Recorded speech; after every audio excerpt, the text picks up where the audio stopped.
quelques matériaux quotidiens. Commençons par une introduction. Alors, la voiture que vous voyez ici est constituée d'un grand nombre de pièces. Alors, la question qui se pose ici, quels sont les matériaux qui interviennent à sa fabrication? Un autre exemple ici, alors on utilise dans nos foyers ou au laboratoire de nombreux objets fabriqués de matériaux aux propriétés variées.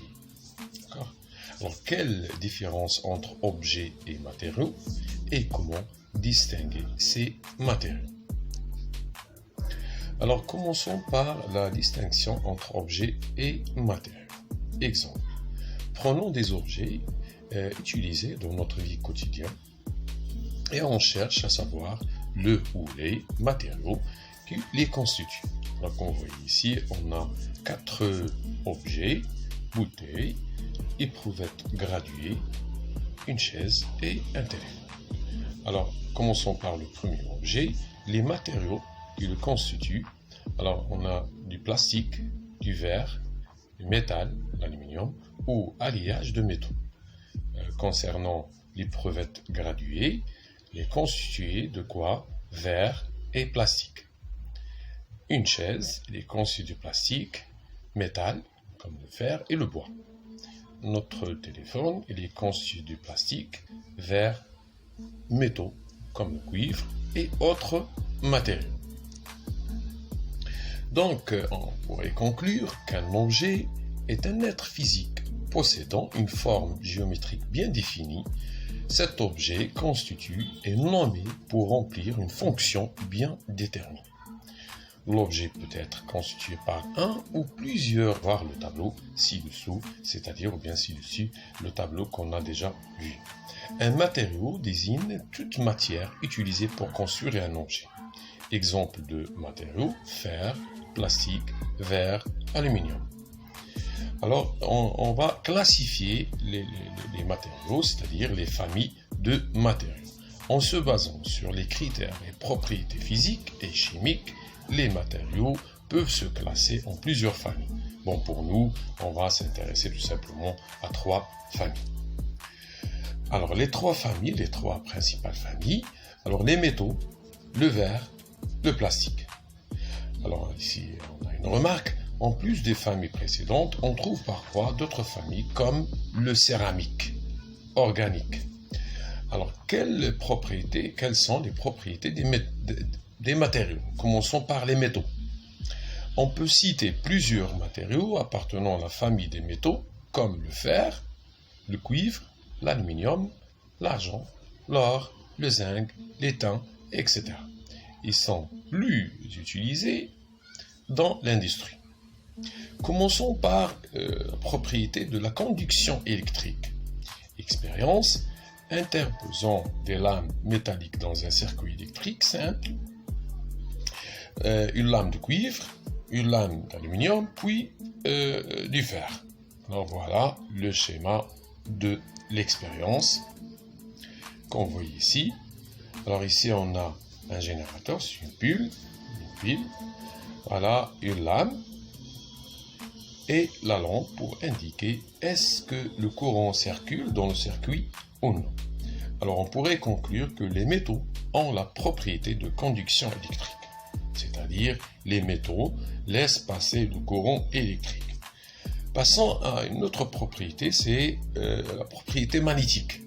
Certains métaux, comme le fer ou d'autres alliages métalliques contenant le fer, quand je dis alliage, c'est-à-dire un mélange de plusieurs métaux. Alors, métalliques contenant le fer et le nickel subissent une attraction par l'aimant. Voilà l'expérience ici, un aimant en U, comme vous voyez, il y a une attraction, une force d'attraction entre l'objet en fer et l'aimant. Conclusion, pour distinguer les différents métaux, on peut utiliser leurs propriétés physiques, couleur, conductivité électrique, propriétés magnétiques, température de fusion et masse volumique. Alors ici, commençons par le test de couleur. Alors si on a un métal dont sa couleur est jaune, donc c'est l'or. Rouge, c'est le cuivre. Gris, alors ici on a plusieurs métaux. Alors, commençons par un autre test, c'est le test des propriétés magnétiques à l'aide d'un aimant. Alors, si notre matériau est attiré par l'aimant, donc c'est le fer. Sinon, on passe à un autre test consiste la détermination de la masse volumique. Donc, on voit ici, la masse volumique, c'est la masse divisée par le volume. Pour l'aluminium, c'est 2,7. Pour le zinc, c'est 7,2. Pour l'argent, c'est 10,5 toujours grammes par centimètre cube. Les métaux aussi sont imperméables, ne laissent pas passer, c'est-à-dire les liquides, opaques, ne laissent pas passer la lumière, conducteurs thermiques et résistent au choc, c'est-à-dire sont solides, résistent au choc. Quelques propriétés du plastique. Alors le plastique est un matériau artificiel utilisé pour fabriquer des objets légers et différentes formes. Alors qu'on voit ici, commençons par l'identification de quelques types de plastique.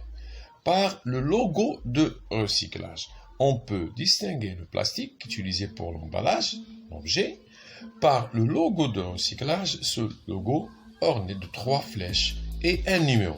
Comme vous voyez, ici c'est 1, ici c'est 5, ici c'est 6. Alors ce sont 3 types ici de plastique. Le tableau ici, si on a le logo et le numéro c'est 1, c'est le PET. Le nom c'est le PET, c'est abréviation de polyéthylène. Donc, polyéthylène. Voilà, c'est le PET. Si le numéro c'est 2, donc c'est le HDPE. 3 c'est PVC, le 4 c'est LDPE, le 5 c'est PP. Voilà, qu'on voyait l'usage de chaque plastique. On a cité sur le tableau l'usage de chaque type de plastique. Alors, le test par flottabilité.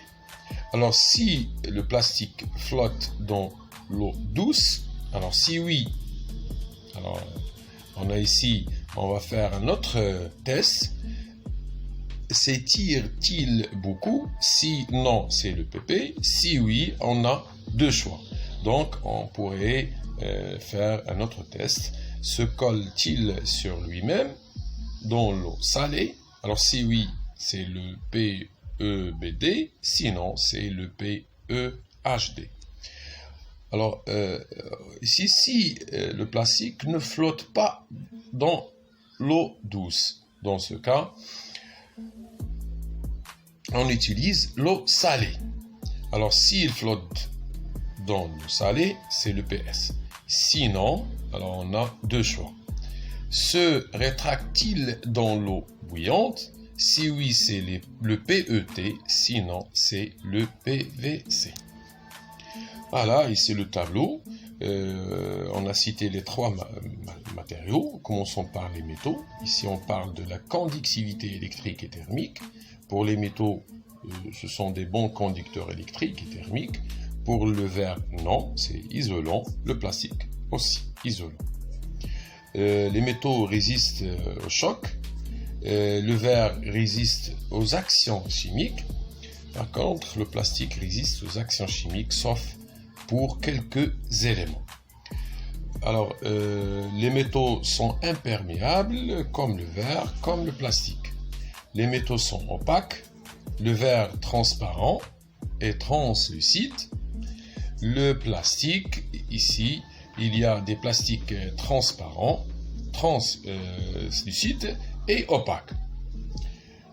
Voilà, le tableau, il donne en général les propriétés de chaque matériau. Pour les métaux malléables, pour le verre fragile, pour le plastique malléable. Voilà. Alors merci pour votre attention et à la prochaine, Inch'Allah.